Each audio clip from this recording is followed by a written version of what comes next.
Hi there, my name's Allison Nicoll and today we're going to talk about free motion stipple quilting on your domestic sewing machine.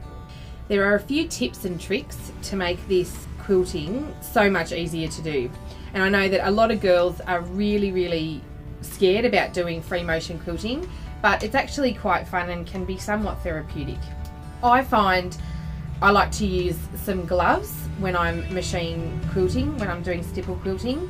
The other thing that is really helpful when you're machine quilting is you need a good quality thread, and today we're using the ruby threads, which are available in our online store patchworkandcraft.com.au, so go and check them out and grab yourself some of those.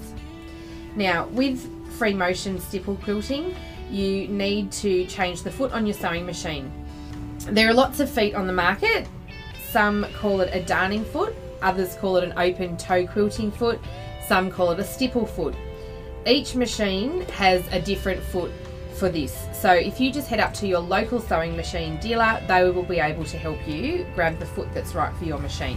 Stipple quilting is basically using your sewing machine needle to draw with your thread.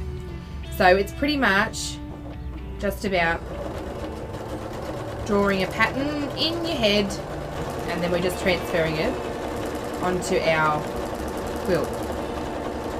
Okay, another thing with free motion quilting, if you lower your feed dogs with your free motion, it means then that your stitch length has gone back to a 0.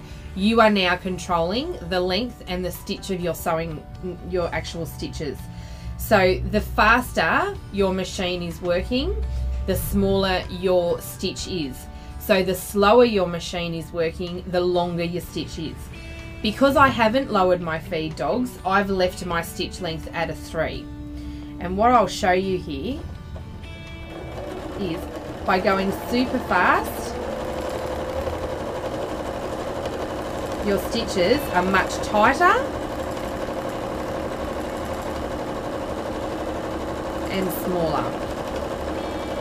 By slowing your machine down, you can see that your stitches become much longer.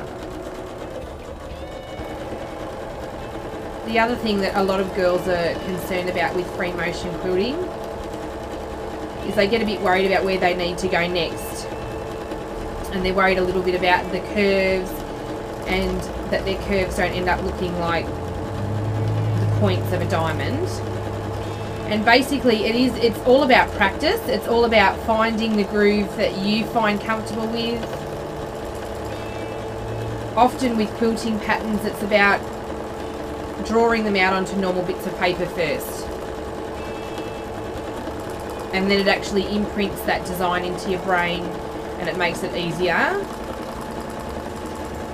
As you can see, I'm not really following any pattern, I'm just letting the fabric and the machine go.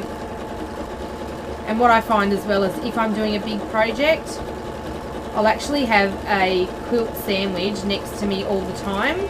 So if I get called away from the sewing machine and then I come back to the sewing machine, I'll actually use my scrap piece of fabric first just to get that groove back again, and then once I'm happy with the stitch length, then I'll actually go back onto my quilt that I'm working on.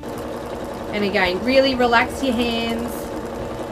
They don't need to be stressed, they don't need to be tight. It's all about letting the fabric just walk through, and you're literally just drawing with your needle like you would a pen or a pencil.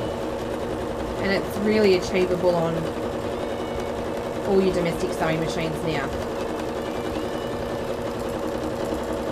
So I hope that this video has been really helpful for you, and I hope that it encourages you to give free motion quilting a go.